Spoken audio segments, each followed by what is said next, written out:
and welcome back to things no one cares about, or perhaps more accurately, things that approximately 400 people care about because we hit 400 subscribers, and I just want to say thank you guys so much because, like, well, if you subscribed, thank you, and if you haven't, no, I'm kidding. Although if you haven't, like, maybe think about it. If you like Professor Layton or like longer form videos or just like this sort of content. But honestly, like, if you've just watched my videos or subscribed or commented or anything, like, interacted with them at all, like, well, obviously you're here right now, so you have. But just, like, thank you guys so much, because genuinely, every time I don't know, I'm just, like, really grateful for it. And also, I just want to say, like, you guys leave, like, the nicest, most, like, well thought out, like, smartest, and most eloquent comments. It's like, I don't think I've ever gotten like a mean comment, even the ones that are pointing out like mistakes I've made. I don't know, you guys are just really nice, and I love reading all your thoughts and opinions and stuff. And so just like thank you guys so much. And also as like a milestone video, I think I'm gonna do like kind of like a Q&A. So if you have any questions, you can just like pop them in the comments. For today's video, I'm starting back up the review series, and I'm gonna be reviewing the first game in the prequel trilogy of Professor Layton. So that's Professor Layton and the Last Specter, or Professor Layton and the Specter's Call. Again, I cannot for the life of me understand the decision in localizing that from the UK to here. So whatever, it's that game. Unlike my other reviews, I'm going to be ranking them looking at premise, characters, puzzles, music, atmosphere, and ending, and then I'll give the game a rating out of like A, B, C, D, F, although like basically just A, B, C, D, F. I don't know, we'll reshuffle at the end and see what happens, but I really doubt. Like, I love all these games. Actually, that's a lie. One of them will be getting an F, almost definitely. Or S tier if it's really amazing, which I already gave one of those out. But yeah, let's get into it. So I took off my glasses because I realized you could see the glare from my ring light, and that's really annoying. And yes, I have a ring light. Going professional now. So let's start out with the premise. Because this is a prequel trilogy, and this is the first game in the prequel trilogy, we are at the origin of the origin, you know? So this is before Curious Village, way before Curious Village. Not way, but before Curious Village. Anyways, so this game starts out, Herschel Layton, Gresson Hill University, and he's just received a letter from his old friend Clark Triton.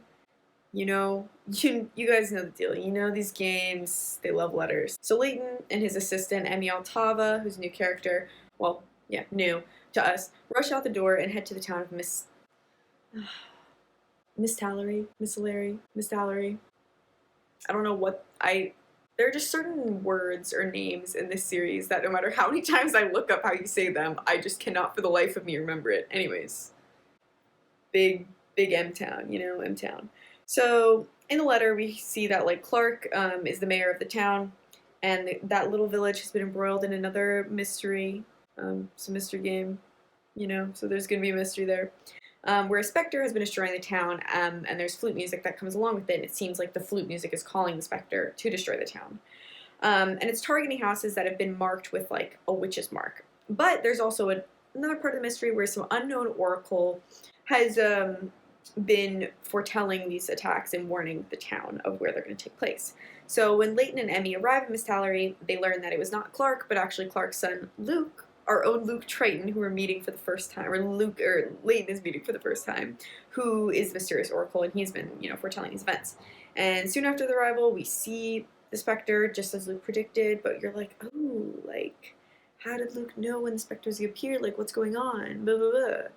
And like in all the games, the premise morphs from this point on, although I will say it's less smooth than the other games. I think the plot in general in this game is a little bit, to put it nicely, less smooth than the other games, and I'll talk more about that in the end game.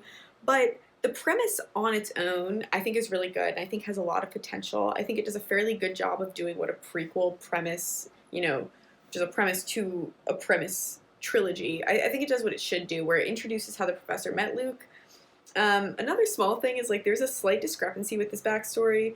I'll try to find the specific part and try to show it, but there's like a dialogue point in an earlier game that's like, yeah, I think it's when they're visiting Dropstone, actually, where Luke's like, oh, I wish I was from a small town like this. His backstory obviously tells us that he's from a small town, Miss Salary, so that's just like a small thing, but it's fine. It's fine.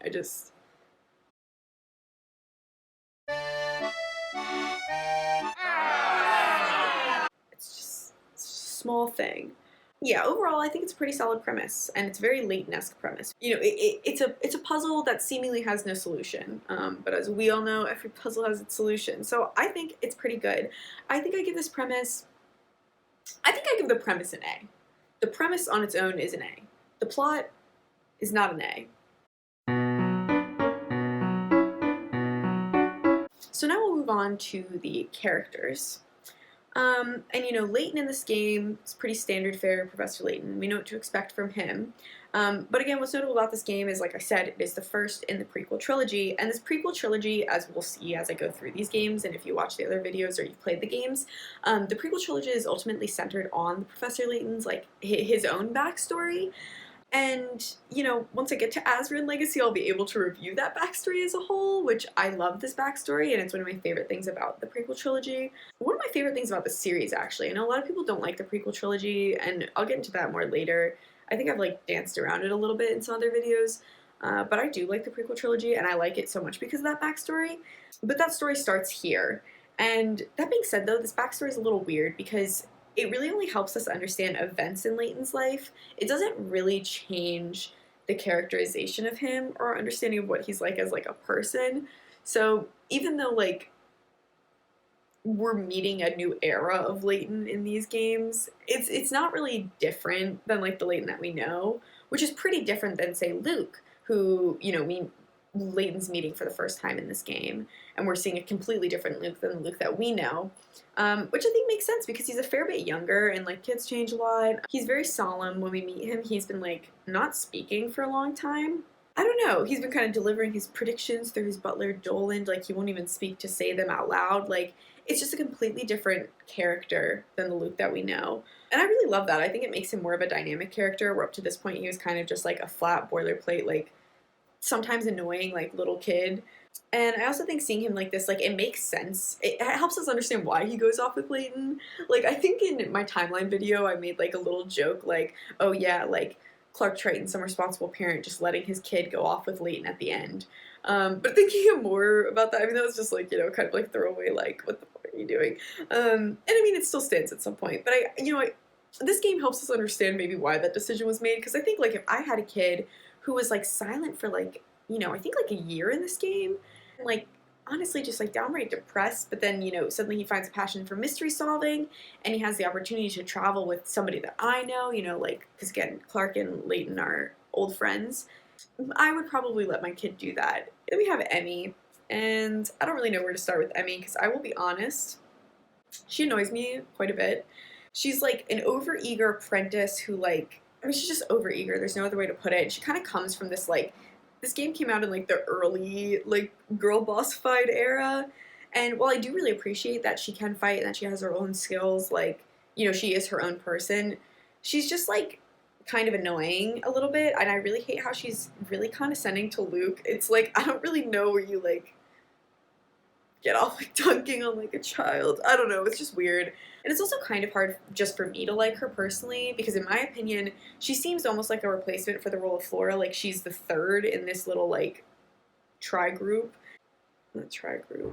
I don't know. Duet, but for three. Not trilogy. I don't know. She's one of three.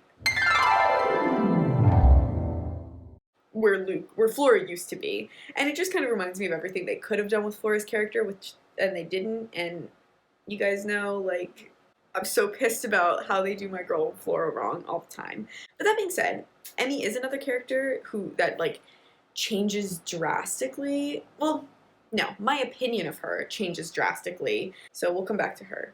Then we have Clamp Grosky, who, I love Clamp Grosky. I love this stupid, barrel-chested, inept man. I love his little fan club, the Groskettes. I just think it's funny. It's such a classic, like, it's a very, like, juvenile, like, childlike bit, almost. Another thing I love about him is, again, in this larger trilogy, I love the part that he plays, and it's such a small part, but I think it's just, I love a little detail like this, where, so Emmy tells a story of how, like, 6 years before this game, Grosky mistakenly arrests her for stealing a wallet, and she talks about how, like, the professor clears up this confusion, but he, like, leaves before Emmy can find out the professor's name.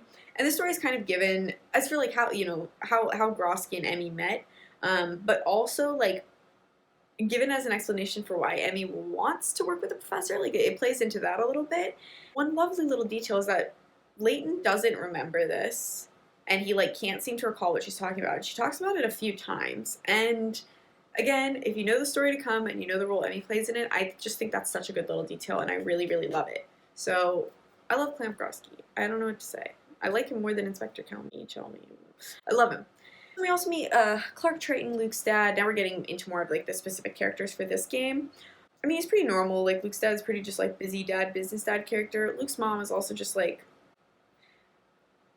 kind of anime mom trope. I mean, she doesn't die, but she's like gone for most of the time. She doesn't play a big role. That's pretty like, I don't know. She's like classic mom character. I don't know. Another character in this game is Three Eyes Jake, who's one of like the smaller kind of villains in this game. He's like a corrupt cop, kind of a solid little villain, although again, when I get into the ending, I'll talk about how I don't really like his plotline in this, and it just doesn't fit very well. Then we have Ariana and Tony Bard, who are introduced kind of like partway, like halfway, maybe even a little bit later in the game. And when we first meet them, we know them as Luke's old friends. And we also know that there's a rumor that Ariana is like the Calamity Witch, and that she's been marking the homes of those who speak ill of her, and that these homes are the ones destroyed by the Specter, so like they think like she's the one controlling the Specter and like causing this destruction. We later learn that's not really what's going on, but I'll cover that in the ending. They're nice characters, but honestly, I mean, first of all, Ariana's a little annoying. She has like a short temper, and like it's totally understandable why she's annoying. Not like if she were a real person, I wouldn't care. Again, we'll talk about this more later, but she's just kind of annoying to like deal with as a player playing the game. Another character in this game, or a set of characters, are like the Black Ravens, who we don't get to know them too well, but they're basically kids who run the black market, and I love that. I love their little gimmick of all dressing up as the Black Ravens, so people think they're impossibly fast, and like, I love it. I really love them. I think it's cool. I think it's a cool idea. Last but certainly not least, we have the great Jean Descolet. Okay, a fan favorite. I love Descolet. I think everyone loves Descolet. I think if you don't love Descolet, no hate, but you're a little weird for that. We don't really see much of him really in this game, and again, I will cover him more in the end game, and he is the trilogy villain. He is way stronger of a villain than, what is wrong with me today? Than Don Paolo. But he's amazing. And in this game, we get to see that he seems to know the professor. We see that he has an obsession with these Azran sites, which obviously come up later. And again, this relation sets up just a great story for this trilogy. Overall, I think the characters in this game, it's hard to rate them, because I think the good characters in this game are the characters that are the trilogy characters. I think the characters for this specific game are probably C tier, honestly. If I take out, again, like Descolet, Emmy, if I take out the trilogy villains, because it's not fair, not villains, the trilogy characters, it's not fair to let them count for this game just because they're introduced in this game. And even those characters, obviously, it's the first in the trilogy, those characters have way more development and way more like oomph later on. There's not really any good characters other than them in this specific game. I don't really like Ariana. I don't think she's really well developed. They rely on some tropes to give her some stuff, and like to give her characterization, which is fine plot-wise, but lazy characterization-wise, I think. I like the lady who sells candy who won't sell them to adults. I think she's funny. But other than that, we don't have... I think we do see Stash and Scarf in this game. I don't know. But if we don't, I don't know, even if we do, it's just the beginning. I don't think we do, though. I think it's somebody else who tells us where Hank coins are and where to find other stuff. I don't know, though. I'll have to look at that. But we don't have quirky characters like that. It's missing the weird... To me, it's missing the weird characters. We do have the boat guy, Bucky. I like him. He's funny. I like the little gimmick of being like, how do these boats even get here? I think it's funny. But it's not the same. We don't have the classic feel of, like, Layton characters, which plays a little bit to atmosphere, and I'll get into later, but overall, I think characters probably a C, and that's maybe being generous. I don't want to say D, but I think probably a C. Moving on to the puzzles. Okay, let me just reiterate, I have a really hard time ranking this game for a lot of reasons. And puzzles is where I think this really comes up for the first time. Sorry. I think these puzzles are pretty solid. And this game comes at an interesting point in the series because it is the 4th game made, but it's also the last game made on the Nintendo DS, and the other ones are made on the 3DS. It feels like the last of a specific stylistic era. They tried to take advantage of the console. I don't like the 3DS, and I don't like the 3D modeling. I think it like takes away a lot of the atmospheric things, and I think I've made this point before. I just personally like the 3DS style or the 2DS style better. But with the puzzles took advantage of the 3DS things, and so we see a big shift, in my opinion, in the types of puzzles that are allowed, and they're very innovative with the puzzles. But all of that to say that this game is just interesting because it's the last game before they make some pretty big shifts with the puzzles, in my opinion. I feel like this is, in a way, then peak Layton puzzles because they figured out what works for them, and there are very few puzzles that feel unsolvable, in part because they've had so much practice, but also in part because as a player you've grown really accustomed to the types of things that they're going to throw at you. Like the types of like trick answer, clever answer questions, you're accustomed to them. And so like for example, the ones I'm thinking of are the ones where it's like, which one do you light first? And the answer is the match, you know, like stuff like that. You're used to those, so you're not really stumped by them. Now, that's not to say though that the puzzles in this game are easy, because that's definitely not true. It just means that for me it's almost harder to like assess the puzzles because nothing sticks out. Like I have a lot of like core memories of playing the other games and getting really freaking frustrated getting stumped on like the clever answer puzzles or stuff like that. But, you know, as I grew older also and, you know, got smarter and also got more used to the puzzles, I don't viscerally remember a lot of the puzzles in this game. So that's kind of just a disclaimer about how this rating goes. Because, like, again, nothing really sticks out. But I do really like some of the games. I really like the puzzles. I like the bounce series in this one. Those stick out to me where you have to, like, bounce a watermelon. It's very similar to, like, the parrot minigame. Some hard ones include Angle Time and Planet Cube and the Flip Maze series. Those stick out to me as, like, difficult and, like, potential stumpers. I do also wish, though, that this game had more series puzzles because there's only a few of them. There's like the bouncing ones, there's the flip maze ones, there's the lily pad frog ones, which are fun. I like those. But you can barely even call them series because there's only 2 in each of them, I think. You don't have any of the ones with, is it Chinese checkers where we have to jump the balls? No, the last one left. We have to jump balls, so there's one left. We had like, I don't know, 5 of those. The Knight's Tour. A lot of the chess ones, we had huge, long series ones, and we just don't have those, and I love series puzzles. I love them. I think it's fun, and we don't see them that much here, so that sucks in my opinion. All in all, though, I feel like the puzzles, again, are really hard to rank because they're good, but they're just the slightest bit tired. Like, if the next game didn't really change it up, I think, you know, Miracle Mask would have been really boring with the puzzles in my opinion. And this game is like where they were like, I think got a feel for that of like, okay, we really need to like revamp all the puzzles. But nothing stands out in a good or bad way, which is also good. So I think for me, I'm gonna settle on a B rank because there's only really one other game that in my opinion is worse in puzzles, and we'll get to that. Spoiler alert, it's Catriel's Mystery Journey or whatever. It's Catriel's game. Some other things to note in this game is that this is the first game, I'm just putting this with the puzzles, this is the first game with a collection in the trunk, which I really like. I like how they do that in this trilogy. I think it's fun to collect things like a little raven. But one thing I do not like is that this is the game that started where if you tap on something, you got a comment from like every single character, not just one comment from one character. And it's fun for some items when the comments are almost like a little dialogue between characters, but I love almost manically tapping the screen to look for hint coins. Again, one of the things I don't like about Miracle Mask and Azure Legacy is they take that right away from me. But it gets really old when there's so many pop-ups when I'm hunting for hint coins. And another thing is that they come back every time you re-enter the area. And I love tapping the screen kind of chronically. And so I don't like that there's so many pop-ups. It's such a little thing. Last thing to talk about under the puzzles is the mini-games. The mini-games with these series, like, you know, they do a good job of mixing it up within each game. So you have 3 mini-games, and they're all pretty different, which means that there's always one that I fucking hate, and they're always kind of the same genre of games. It's the same thing. I really love the fish one. I think that's really creative. We don't really see anything like the fish game. It's kind of almost like the parrot ones. But I feel like to me it's the only really truly good mini game in it. I like the train one, but it does feel also a little tired. It's a lot like the car and also the robot one from Miracle Mask. I don't know. I like it. It's fun. Not amazing. Nothing really noteworthy. I loathe the puppet show one.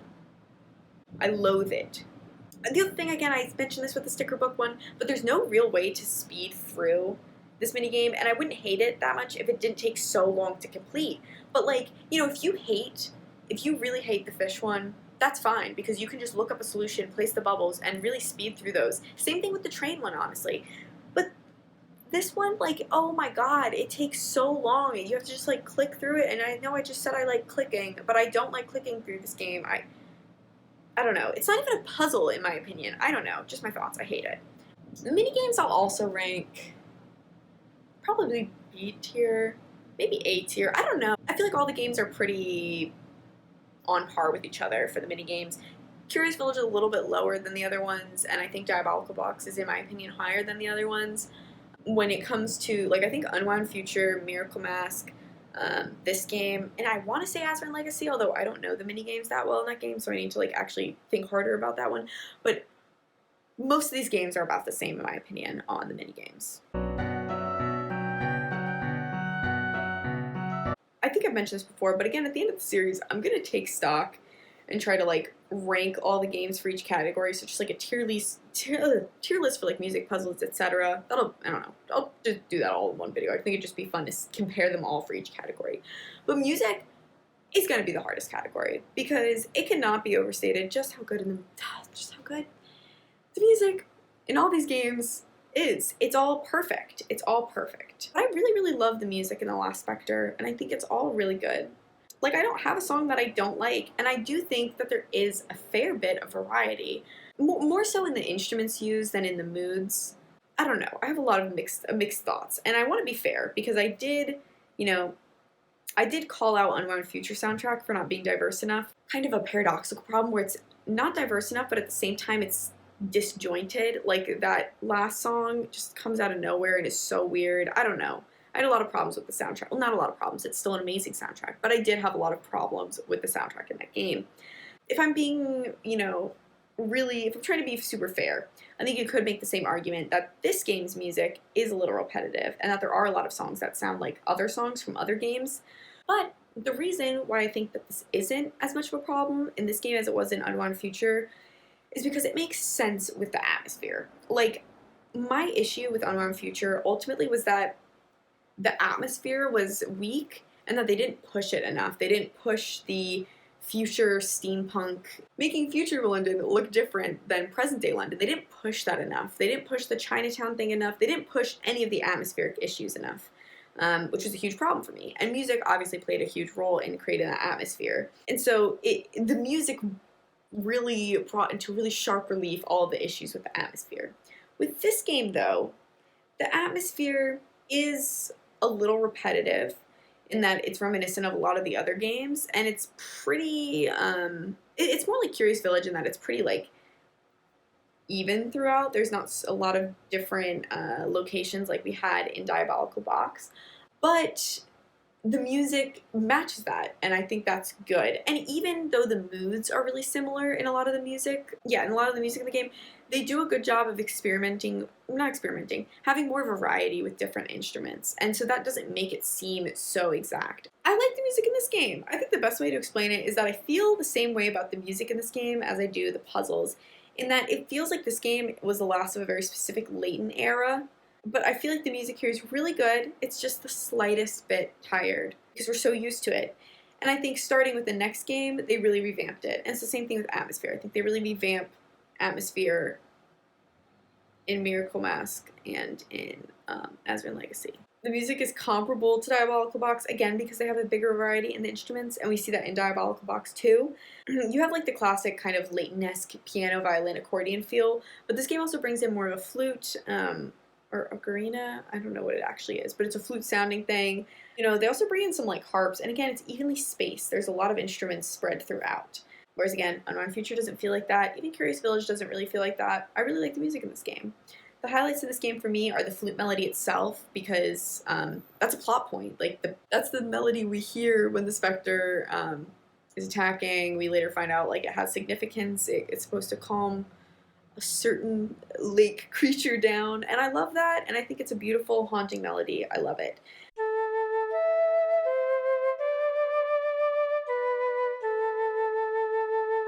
We also have the theme of this game, a banger as always. They never fail with the themes.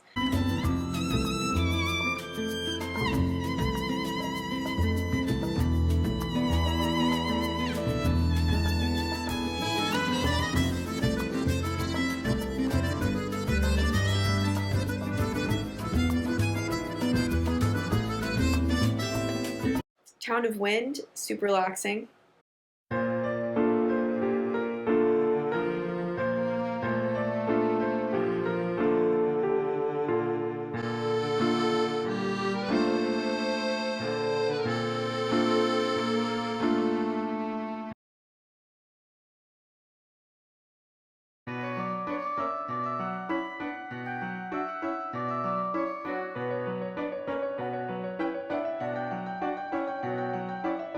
We have the tense music like Rumble.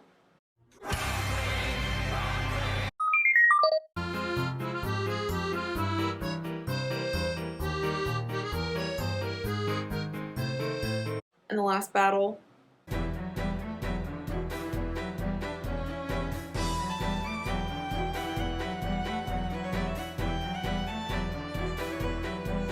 And these songs are very on brand with the other tense music in the series. The legendary Paradise track brings in a little harp, and I just think it's really gorgeous.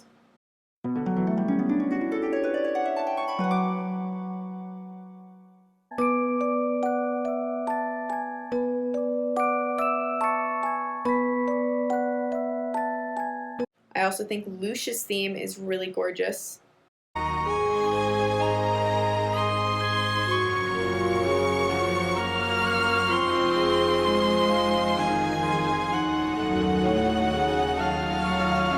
To me, Lucia's theme is this game's like beautifully haunting sad track. Every game has one, and I think that is this game's track for that, and I love that. Then we have Descale's theme, which just it's just an absolute fan of the opera organ. It's very much giving I'm in love with Christine Daae and I'll do anything to have her. I just love it. I love that song. It's epic. Like even this, they bring in a pipe organ. I don't think we've heard that before. It might not actually be a pipe organ. I don't know. I don't know instruments that well. It sounds like a pipe organ. I'm calling it a pipe organ to me.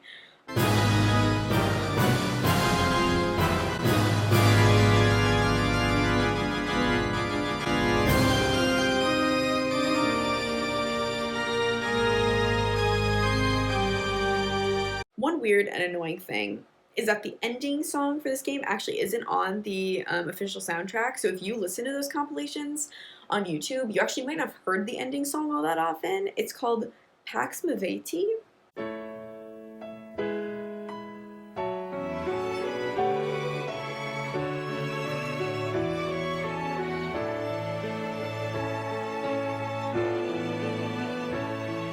Again, it's no Iris theme, you know.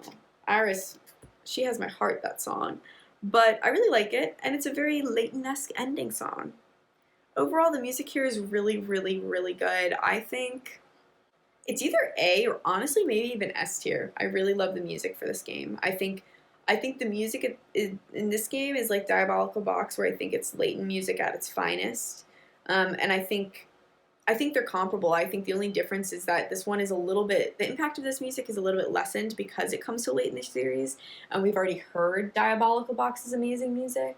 But I think if this game had come out in Diabolical Box's space, this would have been also S tier music. I think I ranked that game S tier.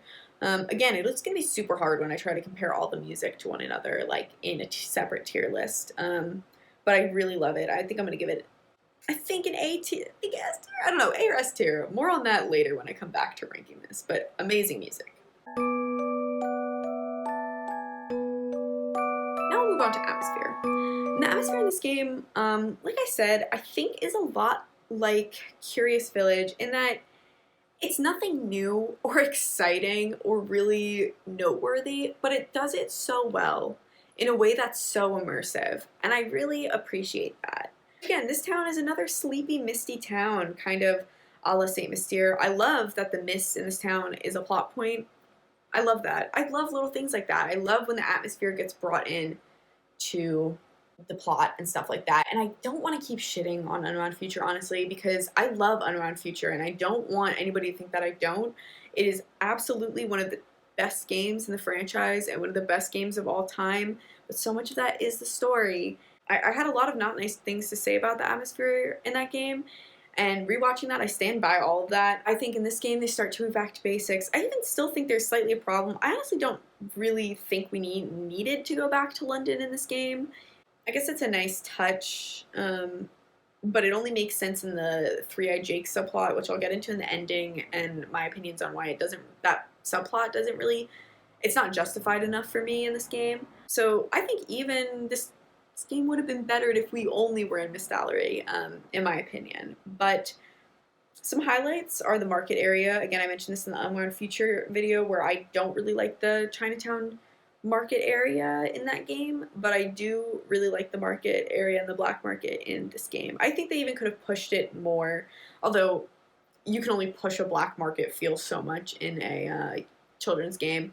But I wish we spent more time in the market area, honestly. I do love the time we spent here, and like I said, I love the Black Ravens. I love the whole market area. I also love the Golden Garden, where we are for the end. It's really gorgeous. It just really is. There's nothing else to say. Again, I do wish we could go back. I wish it was an area that we could explore just a little bit more and have, like, click around more. I wish we could do that more. We were there for a bit, but you can't return to it. I don't think you can return to it. You can't really explore it more, which is a shame. And I think they got that because we have a similar location in Miracle Mask and also in Azran Legacy. Prequel trilogy starts to play with more exciting locations, especially with Azran Legacy. I know some people hate that. I do love it. This is where we start to, like, get a feel for Azran sites and, like, a feel for the culture. I don't even want to say culture too much because it's not like the culture of, they've created a people and they didn't, in my opinion, flesh out what those people were like too much.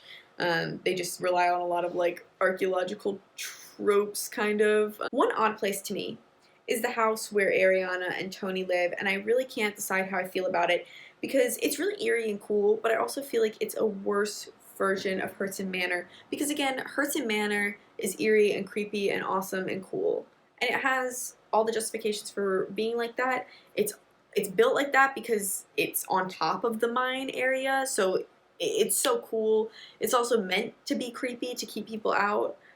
Same thing with the Looming Tower. It's meant to be creepy to keep people out. Now with this game and this specific location, we understand there's a justified reason for why it's so kind of run down, because it's just two kids living there with no parents, as we learned, so it makes sense that they're not keeping it up. But it doesn't really make sense why design-wise it is, even if it were up to date and clean and whatnot, it would still be creepy. It takes me out of the game a little bit. I don't think it really makes sense. I think it honestly should look a little bit more like Katya's house in Dropstone.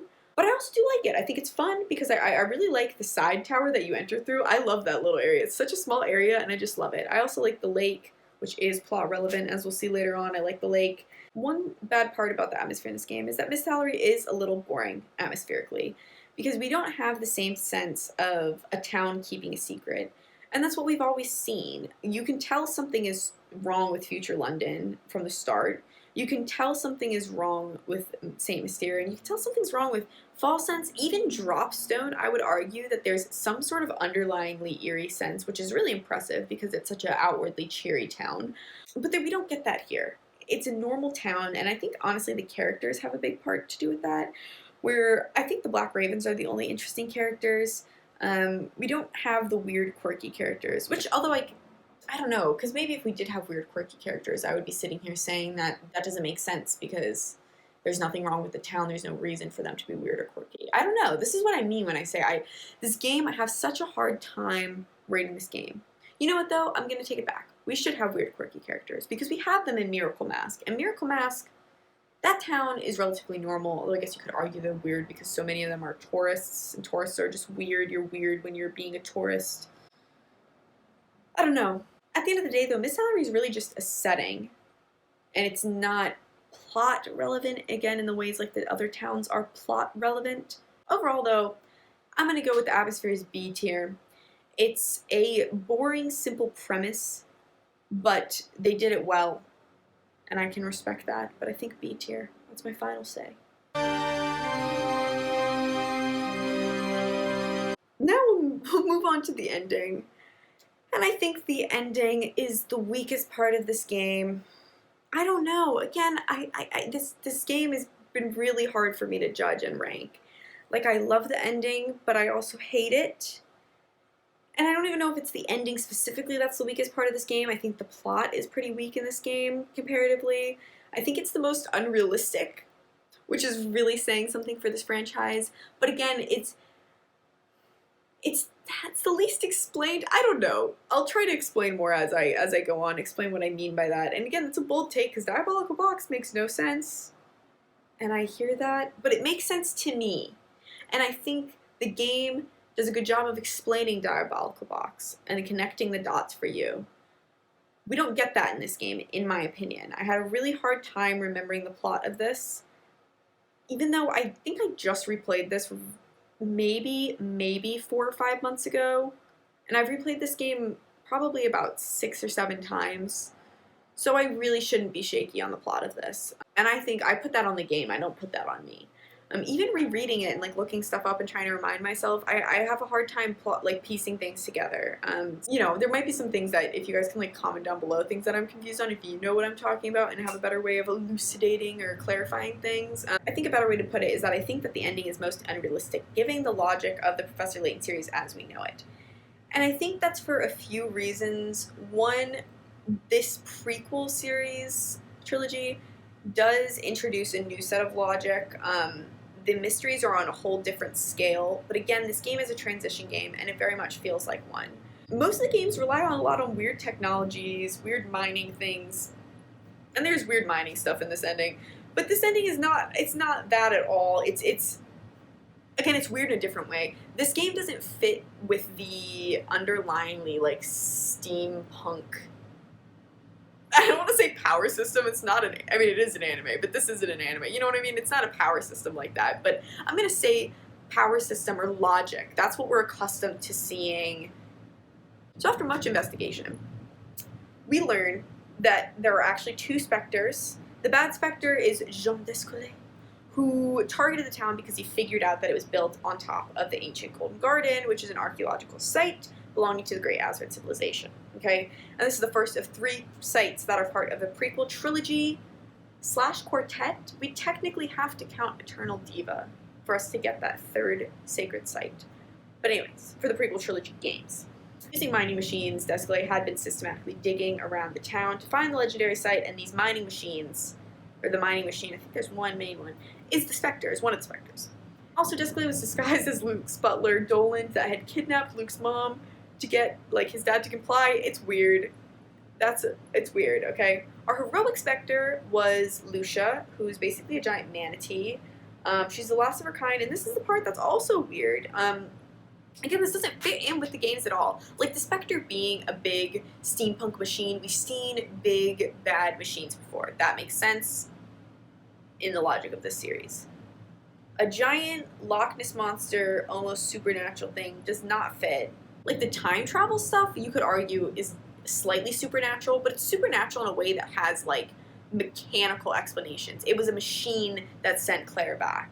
Lucia, I'm sorry, she doesn't make sense. I love her, and I'm sorry for her loss. But it doesn't make sense. Anyways, Lucia was fighting Descolet's machine to protect the town, and Ariana was playing the flute to calm Lucia down and to get her to stop fighting and hurting herself while fighting. But Lucia does a ton of damage. I don't know, was she really helping? I'm sorry, Lucia. I love you, but I don't think you needed to be here. I don't think Lucia needed to be here. I'm coming to that realization as I'm saying it. I think you could have reworked the plot so Lucia didn't need to be here. Lucia did all this because she ultimately wanted to help cure Ariana of her random sickness. And I say random because it's not well explained at all. It's not even explained. She's just sick, and that's just, it seems very lazy, like, oh, Ariana's sick, that's a plot point. So Lucia and our little trio kind of destroys the city dam to stop the machines and defeat Desclay, and this reveals an Azran seal at the bottom of the lake. And once you pull back the seal, solve that puzzle, it reveals the Golden Garden, which is a pristine environment with pure air that can cure Ariana. And once inside, Lucia collapses and succumbs to her injury and dies a very sad death, and it is sad. Another reason why this game's confusing is not just the logic of how this game fits in with the other games, given what we know, like I said about the steampunk stuff, but another thing that makes it confusing is the logic within the game, okay? On the one hand, and this is what I might need you guys' help explaining, okay? On the one hand, you have Lucia wanting to save Ariana, okay? That makes sense.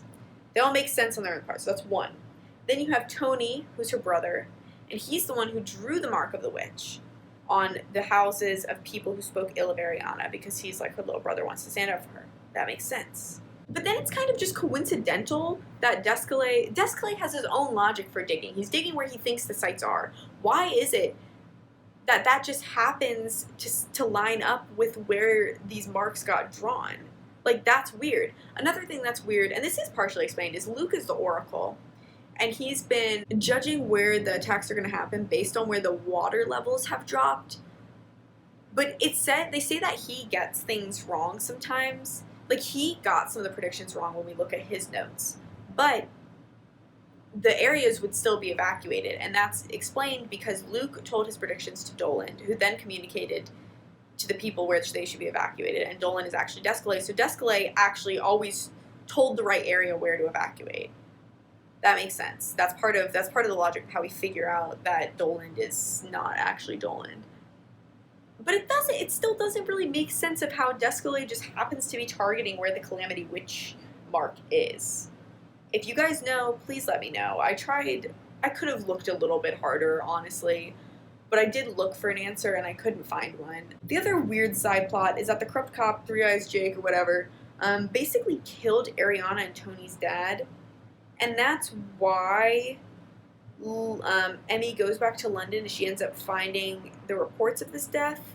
And I don't know if it got cast as a suicide, but I couldn't fully find what that was about or how that relates either. So looking at it more, basically what happened is that Clark Triton, Luke's dad, saw Ariana's dad, Evan, accidentally fall off a cliff in the garden. Weird. Three Eyes Jake's or whatever determined that the death was suicide using like Clark's testimony as like proof of that. And then at Desclay's like bidding, Three Eyes Jake's had the will changed so that Evan Bard's estate was passed down to Clark Triton instead of Ariana. And again, that's why Emmy like went to London, because like the professor was like, something's weird here, and then she went and like looked at the will. But honestly, I'm sorry, I still don't understand. Like, do you guys understand why the land needed to be in Clark Triton's name? I guess that plays into some part of how like Desclay like kidnaps Luke's mom and then like uses that against Clark. I don't know. I still don't understand how that makes sense, because like he didn't need Clark to own the land. He was digging around town anyways, even on land that I don't think that Clark Triton owned. I still don't understand. The game doesn't really spell it out for you, and I'm not trying to sound like a lazy game player. Like, I'm a FNAF fan. That game spells out nothing for anyone ever, and that's fine. But I do also paradoxically think that they should have spelled it out more, because every other game we get we get scenes where everything's explained, and we don't really get that here. We don't really get scenes where it all comes together. I just don't think the side plots are woven in well to the main plot, and it felt a little gimmicky. Like, it felt like they needed to have a witch or some other element, when honestly, like I said, if you take out Three-Eyed Jake, Ariana being sick, and Lucia, you could have... I guess the only thing that would have been taken away is then you don't have a reason for why Desclay's machines kept having to stop every night. You know, why they were having problems with the digging. Also, another thing that bothers me is that we don't see a lot of... When we examine the sites of the destruction, it's obvious that a fight went down there, but we don't see evidence of any actual digging, which also doesn't make sense, because I guess you could justify it by saying that Desclay didn't have a chance to dig because Lucia was fighting him. Either he's not able to dig, in which case he would have gone back until he was able to dig, because if he didn't dig, he wouldn't have confirmation that he's digging in the wrong spot. Or if he was able to dig, we should see evidence of digging, and we don't. I'm almost positive we don't see evidence of digging, we just see evidence of destruction. It's sad, the ending is sad, and I think a Layton game needs to be sad. You should be sad at the end of a Layton game. And you are sad at the end of a Layton game. Lucia's cool, albeit a weird choice for this game. You're sad about Ariana, although happy that she's cured. She's cured. She's cured partially, I think. Speaking on the positives, one kind of underrated thing about this game is that I really like how many people in the town help out with the final battle. We don't really see that all that much. It's random townspeople, too. Well, not random. It's like the Black Ravens and the like. But it just adds a lot to the small, close-knit town vibe. I think it helps the atmosphere, in my opinion. Overall, though, ending is weak. I don't know. The plot of this game is best when it's not examined, and it all culminates in the ending. I think the ending and the plot in general, the ending gets a C. Maybe no, it's a C. But it's still good. I still enjoy it. I still like playing it. It still makes me sad. But it's a C. Final ranking and final thoughts on this game. After all is said and done, I think I have to give this game a B. It's a lower B. It's a B minus. This game, I don't want to say C. I don't even want to say C+. It's a B minus. This game is really just such an outlier to me. Like I said earlier, it fits better stylistically with the first trilogy, but obviously it's part of the larger Descalay Azran site plot of the second trilogy. And it just, at its core, this game is a transition game, and I think that's okay in the scheme of things. I think this game plays a really, really, really important role in the transition from the original trilogy to the prequel trilogy. And I think it plays that role well. The story is very meh. It also feels a lot more juvenile. Obviously, it's sad that Ariana is dying, but it's not as deep as, like, the, in my opinion, soul-wrenching ending of Diabolical Box, or in the opinion of the community as a whole, the soul gut-wrenching, and in my opinion, soul gut-wrenching ending of Unwound Future. It doesn't cut as deep. It's just sad.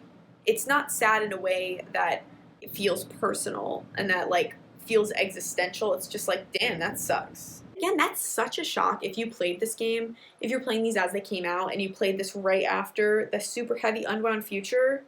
You're like, okay, I don't know. It's just, I don't know. That being said, though, it's super playable. A really enjoyable mystery game with wonderful puzzles, and I love this game. I love this game. But it's not Layton at its best, and that's why I think overall I have to give it a B. Yeah, I think overall those are my reviews of this, or my thoughts on this game, my review of this game. Let me know what you guys think. I'm really interested to hear your guys' thoughts on this one. It's not like I'm always interested to hear your guys' thoughts, but it's, you know, Diabolical Box and Unwound Future, and even Curious Village, I know exactly how I felt about those games.